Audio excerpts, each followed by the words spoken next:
Eu vou pedir que você desligue o seu telefone, por favor. Nesse momento se concentre, não saia mais. Cada um encontre o seu lugar. É importante que você dê todo momento agora para o Senhor. E a gente pode começar fechando os nossos olhos. Nós bendizemos, Pai, porque o Senhor está amando e o Senhor ama muito cada um de nós. O Senhor nos deu uma palavra esses dias para a nossa igreja, no Salmo 147, que dizia: a nenhum povo conheceu, e a nenhum povo Ele revelou tanto carinho. Pai, nós agradecemos porque nós somos esse povo, e dia após dia o Senhor tem manifestado a Tua presença, o Teu amor, o Teu carinho.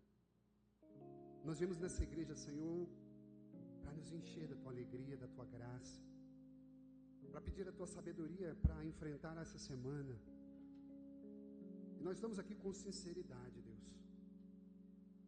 Nós estamos aqui com respeito, com reverência, diante do Senhor que é grande. Sabe, Deus, nos sentimos muito pequenos e dizemos mesmo como salmista, como que um Deus tão grande pode cuidar de nós, gastar tempo conosco. Obrigado, Senhor. Enche-nos agora com a Tua palavra. Nós não criamos nenhum tipo de resistência, mas simplesmente dizemos: enche-nos. Enche a nossa vida. Enche a cada um de nós. Espírito Santo, nós falamos ao Senhor com toda a liberdade.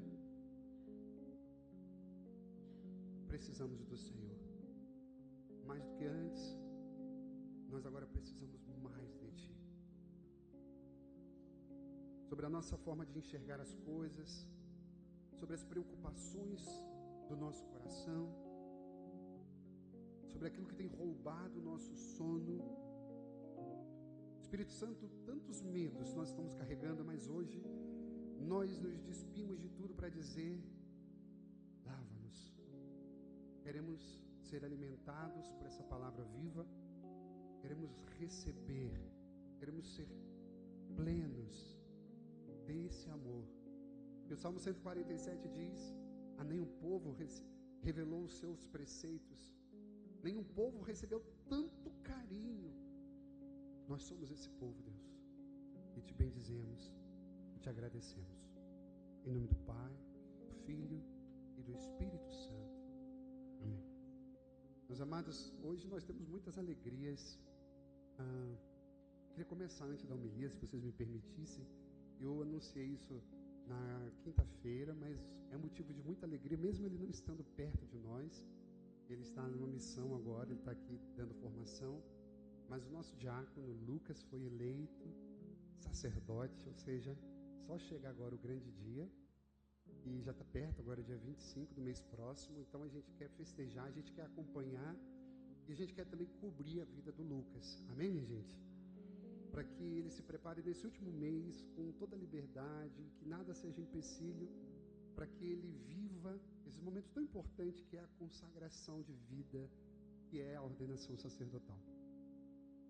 Pronto.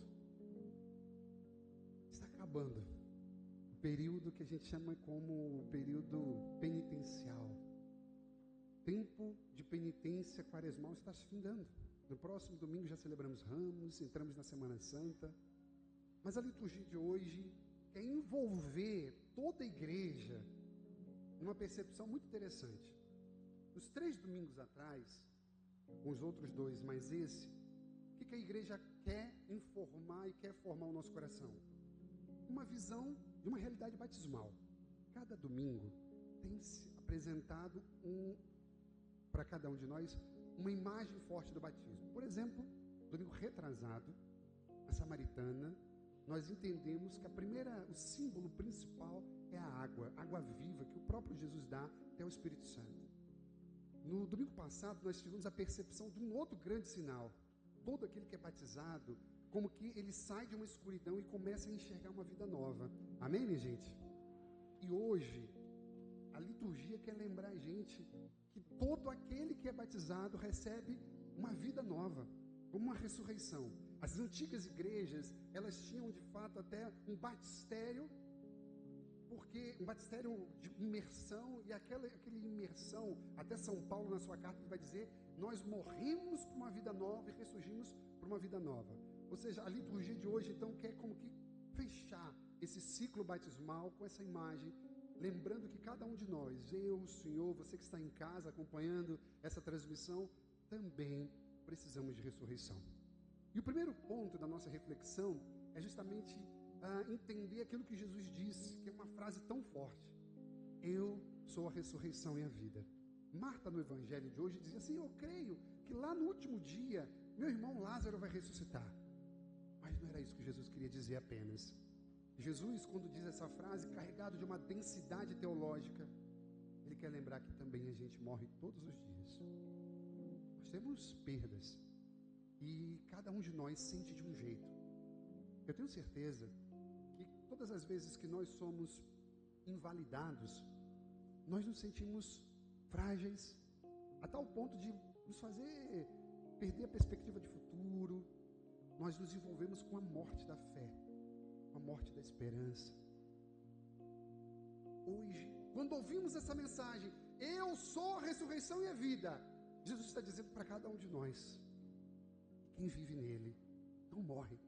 A gente passa por tantas situações, e são situações difíceis de fato, mas olha que interessante, a gente tem que agradecer muito ao Senhor, porque estando nele, nós como que recuperamos a vida. Quantos de nós, em tantas perdas, em tantas situações, eu posso dizer, porque eu atendo confissão de vocês, e eu estava dizendo para o seminarista uma coisa, eu dizia ontem de vocês, eu dizia: seminarista, nessa igreja, você vai encontrar muitas pessoas santas. Eu não estou falando de pessoas adultas apenas, temos muitos jovens santos, muitos casais jovens santos, muitos idosos santos. Mas o que me chama mais atenção aqui na Maria Mãe é que, além de ter um povo que busca a Deus, existe um povo muito perseverante, muito guerreiro, porque a gente passa por tantas situações, e aí a gente, iluminado por essa palavra, a gente entende, somente estando tão perto de Jesus, a gente consegue continuar. Amém, minha gente? Coloque a mão no seu peito e diga assim: obrigado, Jesus, porque o Senhor é a ressurreição e a vida, e o Senhor vem ao meu encontro hoje. Obrigado por não me deixar só. Obrigado por cuidar de mim. Sabe, queridos, mas a vida de fé não é fácil. Fala assim para a pessoa que está do seu lado: o que o padre vai dizer, talvez você não goste muito, mas precisa ouvir. A gente pode falar do número 2, o silêncio de Deus. A Bíblia já deixou isso claro para a gente há muito tempo, que ter fé e buscar Deus não é algo simples. Jesus disse que você vai precisar bater na porta e voltar a bater na porta. Em outras palavras, o que Jesus estava dizendo para a gente, que ter fé vai exigir da gente. Ter fé não é algo simples, mas é algo que você deve constantemente buscar. E essa palavra é super importante: constância. Gente, estranha para a gente olhar o comportamento de Jesus. Primeiro porque o evangelista diz que Lázaro é o amigo. Depois o evangelista diz que Lázaro era aquele que Jesus amava. Ele recebe a notícia. A gente sabe que naquela época não tinha transporte, então ele precisava fazer 3 dias de caminhada. No caso de Jesus, 2. Olhe para o padre. A gente não fica meio confuso? Como que ele sabia que era o amigo, que era quem amava, que era aquele que se importava, era aquele que Jesus tinha refúgio, porque quando Jesus ia descansar, ia para a casa dele? E a Bíblia diz que Jesus silenciou. A Bíblia diz que Jesus abriu um espaço chamado silêncio. A Bíblia diz que Jesus não foi imediatamente. Meus amados irmãos, Deus quer ensinar o meu coração e o coração do Senhor e da Senhora, dizendo que existe uma pedagogia divina em tudo isso. O fato de Deus não responder a gente de forma instantânea quer mostrar para cada um de nós que também a nossa fé precisa ser purificada, sabe? Porque a gente está acostumado a mandar um e-mail, a gente está acostumado a pegar um Uber, e a gente está acostumado, a gente não consegue ir lá, mas pede para mandar. Tudo muito instantâneo, muito prático.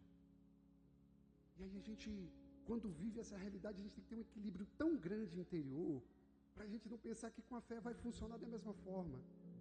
E aquele silêncio de Deus foi tão importante, mas a gente sabe que Marta, tadinha, ela não entendeu nada. Eu vou dizer para vocês aquilo que eu digo para os meus líderes. Aqui na nossa igreja a gente tem a geração de Josué, que é um ano de formação para aqueles líderes mais jovens, antes de se tornar líder. A ideia é de que eles fiquem um ano sendo acompanhados. E eu digo para vocês uma coisa: quem não vem para a geração de Josué é aquele que vai dar trabalho lá na frente. Eu digo sempre isso. Aquele que quer fazer as coisas para Deus, mas não tem tempo de ouvir. Aqueles que querem fazer as coisas para Deus, mas nunca para rezar, esses são os que dão mais trabalho. Você viu o que aconteceu com Marta? Gente, desculpa aqui, mas se eu fosse amigo de Marta, eu estava lá, sabe? Eu dava um beliscão em Marta. Uma Marta, só nessa passagem bíblica, deu vários fora, sabe? Sabe quando a pessoa está fora da graça? Ah, Jesus, agora que o Senhor chega. Em outros momentos, Jesus vai lá tentar abrir a pedra e pede para abrir a porta. A petulância daquela mulher que diz: ah, Jesus, agora? Se o Senhor estivesse aqui. Não, agora não dá mais não, está fedendo. Já tem 4 dias. Sabe? Olha, gente, por favor, não me leve a mal. Mas eu preciso dizer para você, se você quer progredir na tua vida espiritual, se você quer fazer dar certo a tua família, o teu negócio, não fica junto de gente desanimada. Não fica. É a pior coisa do mundo. Vai enterrar o teu negócio. Vai enterrar o teu progresso espiritual. Vai enterrar o teu relacionamento. Bata no peito e diga: em nome de Jesus, eu sei que o silêncio de Deus é terapêutico e é progressivamente um caminho que eu preciso fazer.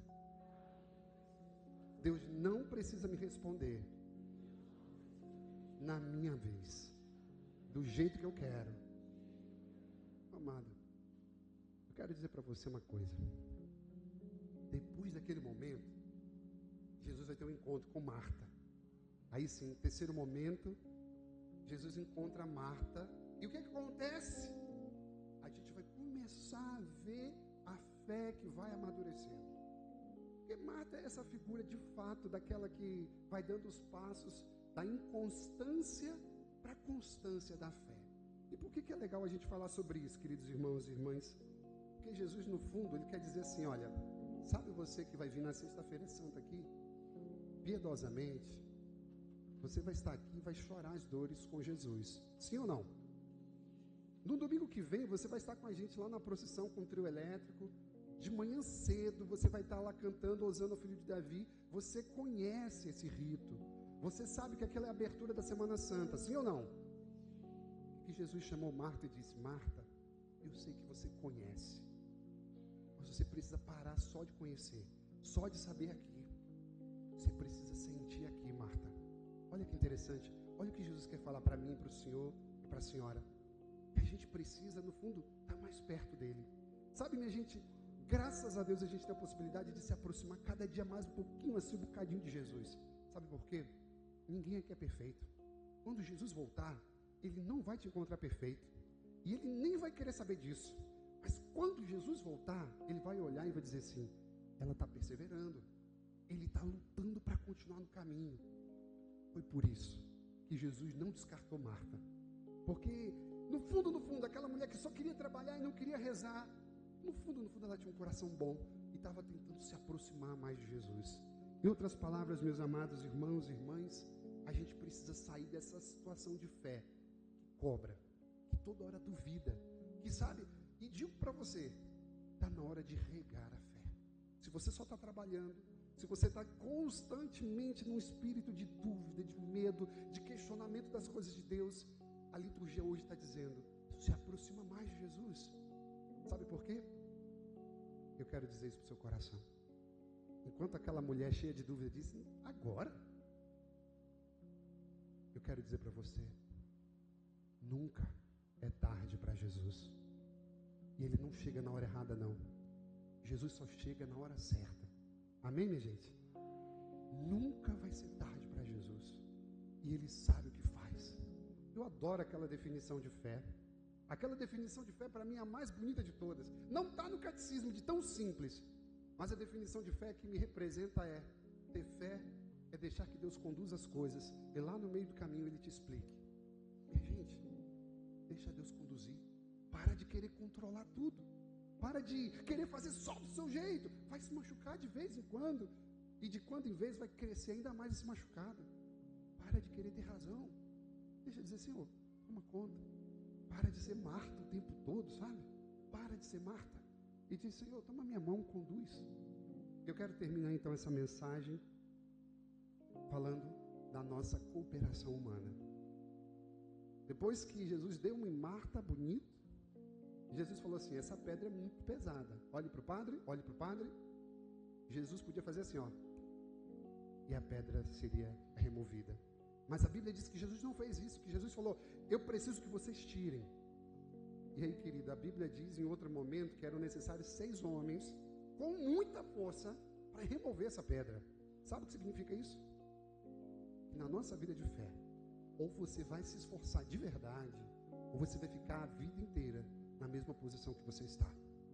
E aqui vocês sabem, o diácono Lucas não está aqui, mas eu brinco com ele. Ele está muito fit, né? E tem muita gente fit, e é muito legal. Eu faço também, estou começando lá a fazer meus exercíciozinhos, sabe? Que é importante. Mas a gente sabe o quão trabalhoso, quão custoso é. Em outras palavras, nada é fácil. E as coisas fáceis são fáceis, mas aquelas coisas que exigem nosso esforço são recheadas de recompensas que são para a vida eterna. Amém, minha gente? Aí Deus vai querer sempre a nossa cooperação. Ele podia ter dito: abra-se a pedra, tire, remova-se a pedra. Jesus não fez, mas ele disse: eu quero que você me ajude. Em outras palavras, olha, Deus vai te ajudar. Deus vai te ajudar, mas Ele vai querer que você faça sim a sua parte. E eu gosto muito de pensar que a gente precisa trabalhar como se tudo dependesse somente de você mesmo. Trabalhe dessa forma, mas confie como se tudo dependesse só de Deus. Na boa. Hoje a liturgia quer falar o meu coração e o seu tem muita coisa que precisa de vida nova aqui dentro. Muitas vezes a nossa fé mesmo está morrendo por dentro. E hoje Deus quer falar ao teu coração: eu preciso que você faça a sua parte. Trabalhe como se tudo dependesse de você. Trabalhe como se só você pudesse fazer. Mas confie de tal modo de que quem vai fazer tudo é Deus. Amém, igreja? Eu gosto muito da mensagem que o Padre Jonas Abib diz, que fala assim: quando você vai servir a Deus, dos 100%, 5% é você que faz. Os outros 95%, quem faz é o Senhor. Querido, se você está colocando a tua vida na mão do Senhor, saiba, Ele não vai chegar atrasado. Você pode estar padecendo, você pode estar com o coração sangrando, mas eu quero dizer para você: Ele chegou na vida de Lázaro na hora certa. Não foram 4 dias depois. Ele quis ali alimentar o coração. Ele quis amadurecer a fé de Marta. Ele quis ensinar o nosso coração. Mas eu digo, a nossa vida, quando está nas mãos do Senhor, Ele sabe o que faz. Ele tem o controle de tudo. Eu digo isso para você, que você possa guardar mesmo no seu coração: não, Senhor, a partir de hoje eu não quero mais duvidar. Eu não quero mais ficar longe, Senhor. Mas eu quero dizer, eu confio de tal modo, Deus, que eu sei que todas as coisas ao seu tempo, elas serão concedidas. Eu sei, Deus, que nunca houve um povo que recebeu tanto carinho. Ou seja, o Senhor tem um olhar voltado para esse povo, para essa igreja, e eu sei que o Senhor não vai faltar. Nós dizemos: Senhor, libera sobre toda a igreja agora uma fé madura, uma fé capaz, Senhor, de suportar o teu silêncio, uma fé, Senhor, capaz de dizer: eu sou capaz de contribuir, eu sou capaz de cooperar, de fazer um esforço de verdade. Porque quando a gente é muito criança, a gente faz o que tem vontade. Quando a gente é muito criança, a gente faz o que gosta. Mas a gente sabe que adulto faz o que precisa ser feito. E como nós somos adultos na fé, nós dizemos: Senhor, o sacrifício cabe a mim. O sacrifício cabe a mim. Eu quero converter meu coração. Eu quero que entre vida agora, porque eu estava muito mimado na minha fé, sabe? Fazendo apenas o que me dava vontade, o que eu gostava. se as pessoas iam me ver ou não. Não. Eu quero dizer hoje, em nome de Jesus, o Senhor está formando o meu coração. Eu vou trabalhar como se tudo dependesse de mim. Eu vou confiar como se tudo só pudesse ser realizado pela tua permissão. Nunca o Senhor vai chegar atrasado. Aquele que firmou os firmamentos, aquele que criou todas as realidades, um mundo tão vasto, Ele tem o poder sobre tudo. Obrigado, Pai. Obrigado por essa palavra. Obrigado porque nós saímos dessa igreja hoje completamente renovados. Não há outro como o Senhor. Não adoramos outro Deus, apenas o Senhor. Que humildemente vamos receber nessa Santa Eucaristia. Purifica-nos, ressuscita ao nosso interior a nossa fé, a nossa esperança. Somos homens novos para um tempo novo. Abençoa-nos em nome do Pai, do Filho e do Espírito Santo. Amém. Creio em Deus Pai,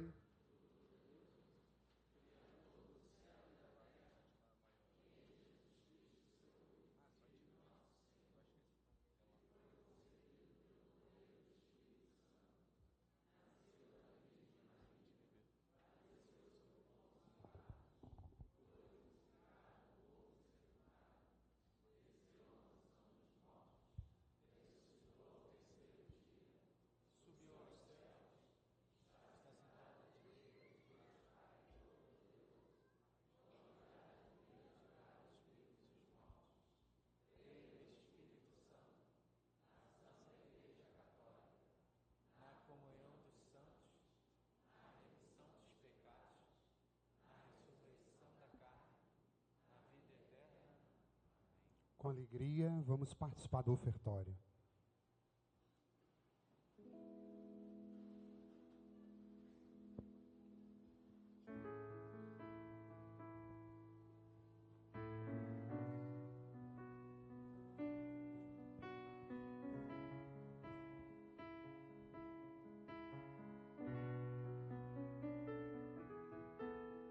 A escuridão